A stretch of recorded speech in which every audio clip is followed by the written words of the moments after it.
नमस्कार दोस्तों, आप सभी का स्वागत है ऑनलाइन कक्षा के इस चैनल में। मैं जिग्नेश सैन कक्षा 12वीं से आप सभी का स्वागत करता हूँ।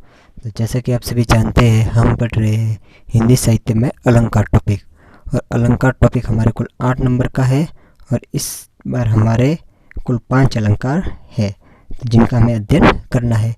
तो जैसा कि सबसे पहला जो अलंकार था अन्योक्ति अलंकार, उसके बारे में हम इससे पहले वाली वीडियो में बात कर चुके हैं। तो इस वाली वीडियो में हम देखेंगे विभावना अलंकार। तो चलिए शुरू करते हैं। तो सबसे पहले अलंकार का नाम आप देख सकते हैं, लिखा हुआ है विभावना। तो सबसे पहले समझते हैं कि विभावना अलंकार कहते किसे। तो विभावना अलंकार की एक सामान्य परिभाषा यह है कि जहाँ पर विभावना अलंकार की परिभाषा क्या है, जहाँ पर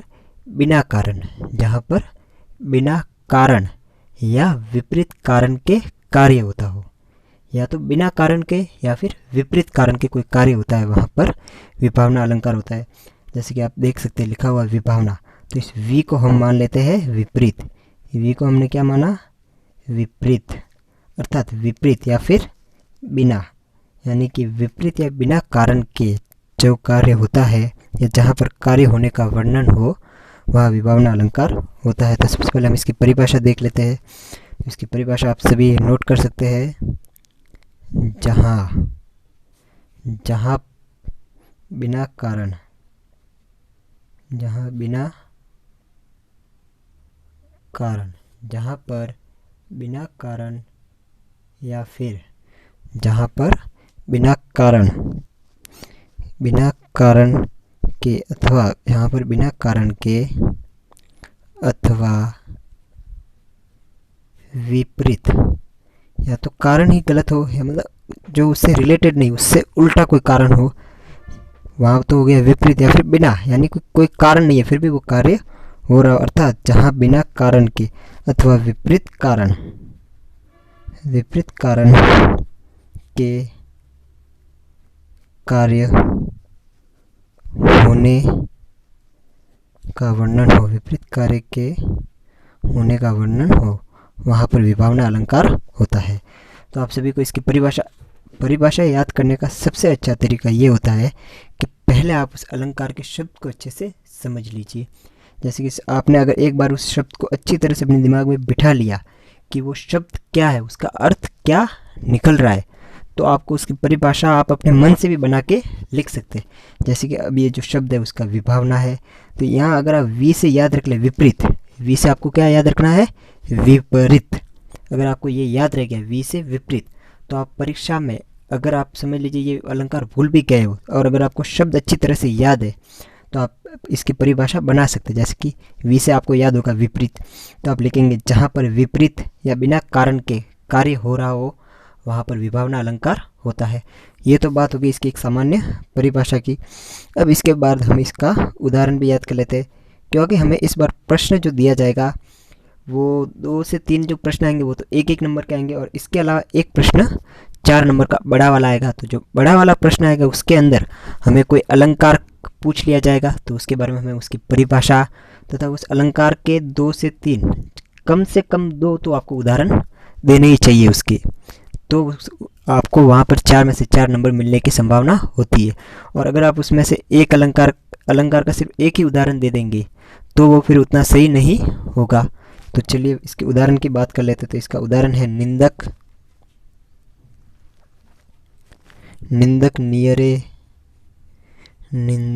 नियरे राखिए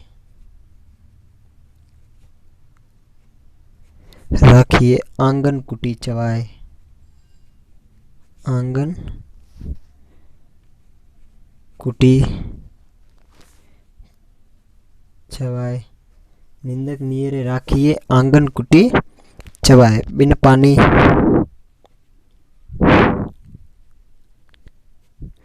पानी साबुन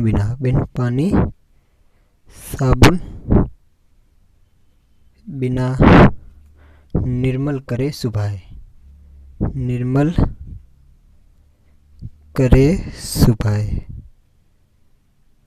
ये हो गया इसका उदाहरण। अब आपको सिर्फ उदाहरण देना ही पर्याप्त नहीं, उस उदाहरण के बारे में आपको वहाँ पर समझाना भी पड़ेगा कि आखिर ये उदाहरण कह क्या रहा है। तो जैसे कि आपको मैं उदाहरण बता देता हूँ।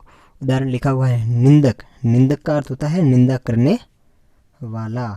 निंदा करने वाला। तो क्या कहा गया, निंदक नियरे राखिए। नियरे यानी अपने पास रखना। नियरे का अर्थ होता है पास, पास, और राखी का रखना। निंदक जो निंदा करने वाला व्यक्ति होता है उसे हमेशा अपने पास रखना चाहिए। आंगन कुटी चबा यानी अपने आंगन कुटिया और अपनी साथ हमेशा उसे रखना चाहिए। अब निंदा करने वाले को अपने पास क्यों रखना चाहिए, तो उसके बारे में कवि कहता है कि बिन पानी यानी कि बिना पानी, और साबुन बिना यानी कि बिना पानी और बिना साबुन के निर्मल करे सुभाए। वह आपके स्वभाव या आपकी छवि को निर्मल बना देता है। अब आप समझ सकते हैं यहाँ पर बात विपरीत की गई है कि नहीं की गई, कि बिना पानी और बिना साबुन के आपके स्वभाव या आपकी शोभा को वो निर्मल बना देता है। तो ये भी विपरीत ही हुआ, क्योंकि बिना पानी और बिना साबुन के, तो बिना बिना का अर्थ प्रयोग हुआ और निर्मल करे सुभाए। और क्या बात कही कि निंदा करने वाले व्यक्ति को, यानी एक प्रकार से ये भी अर्थ विपरीत ही दे रहा है कि निंदा करने वाले को अपने पास रखना चाहिए, क्योंकि वह बिना पानी और बिना साबुन के आपके स्वभाव को निर्मल या स्वच्छ बना देता है। तो यहाँ पर विपरीत कारण दिखाया गया है।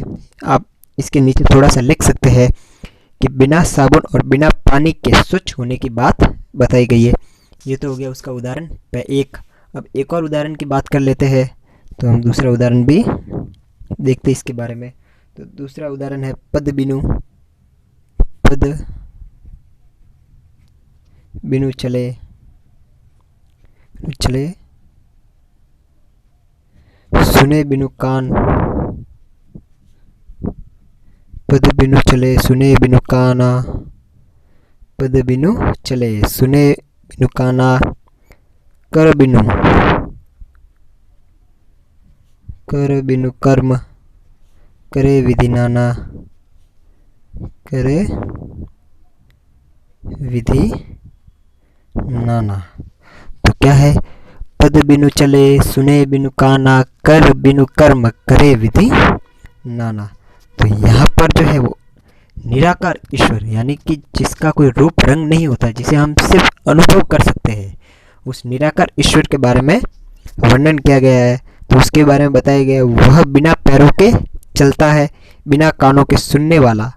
बिना पद, पद का अर्थ होता है पैर, पद का अर्थ होता है पैर, और सुने यानी सुनना, और बिनु काना यानी कान। तो पद बिनु चले यानी बिना पैरों के चलता है। तो बिना पैरों के विपरीत या बिना आगे आपका, और फिर सुने बिनु काना यानी बिना कानों के सुनता है।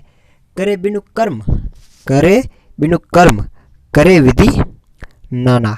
अर्थात तो बिना हाथों से काम करता है, बिना हाथों के काम, कर्म यानी काम करता है, अर्थात वो बिना हाथों के काम करता है। तो क्या दिखाया गया है, बिना पैरों के चलता है, बिना कानों के सुनता है, और बिना हाथों के काम करता है। तो विभावना अलंकार में एक आप बात ध्यान से देखी होगी कि हमने जो दो उदाहरणों की बात की है उसमें बिन और बिना, बिन और बिनु का शब्द आया हुआ है उदाहरणों में। तो इससे ही स्पष्ट हो जाता है कि ये कौन सा उदाहरण है, विभावना का। V B B, V B B. तो इस प्रकार ये हो गया हमारा विभावना अलंकार। और जो हमारा विभावना अलंकार है वो एक प्रकार का अर्थालंकार है। अर्थालंकार, अर्थालंकार क्या होता है, अर्थालंकार का तात्पर्य है, अर्थालंकार का तात्पर्य है जहाँ पर उसका अर्थ जो होता है, यानी ये जो दोहा है इसका अर्थ शब्द पर न होकर उसके अर्थ पर निर्भर करता है। एक होता है शब्दालंकार और एक होता है अर्थालंकार। तो अर्थालंकार में अर्थ यानी ये दोहा अर्थ पर निर्भर करता है, वो होता है हमारा अर्थालंकार। तो आपको विभावना अलंकार याद हो गया होगा। हमारा अलंकार है विभावना, जहाँ बिना कारण के अथवा विपरीत कारण के कार्य होता है वो विभावना अलंकार हो गया। इसका पहला उदाहरण है निंदक नियरे राखिए, आंगन कुटी चवाए, बिना पानी साबुन बिना निर्मल करे सुभाए। और दूसरा है पद बिनु चले सुने बिनु काना, कर बिनु कर्म करे विधि नाना। तो आपको अगर ये याद करने हैं तो इनका सबसे अच्छा तरीका आप यही है कि आप इन्हें एक पेज पर लिखकर या इन्हें बार बार मन में दोहराते रहिए। जब भी चले, अगर आप समझिए रास्ते में चलते चलते जा रहे तो भी आप इन्हें मन में दोहराते सकते। जैसे पद बिनु चले चले बिन, पद बिनु चले सुने बिनु काना, कर बिनु कर्म करे विधि नाना। एक लय में आप यदि इन्हें गाएंगे तो आपको ये याद हो जाएगा। तो विभावना हो गया। इससे पहले हमने जो याद किया था वो था हमारा अन्योक्ति अलंकार, जहाँ अन्योक्ति यानी अन्य की मैंने बात की थी, यानी जहाँ पर अन्य के द्वारा किसी और का वर्णन कराया जाता है, यानी अप्रस्तुत के द्वारा प्रस्तुत, यानी एक उदाहरण के द्वारा हमें कोई बात समझा दी जाती है। जिसमें हमने देखी थी माली आवत देखी के कलिय न करी पुकार, फूले फूले चुन लिए काली हमारी बार। तो दो अलंकार हमारे हो गया। पहला हुआ हमारा अन्योक्ति और दूसरा हुआ विभावना। तो चलिए फिर मिलेंगे अगले अलंकार के साथ। तब तक धन्यवाद।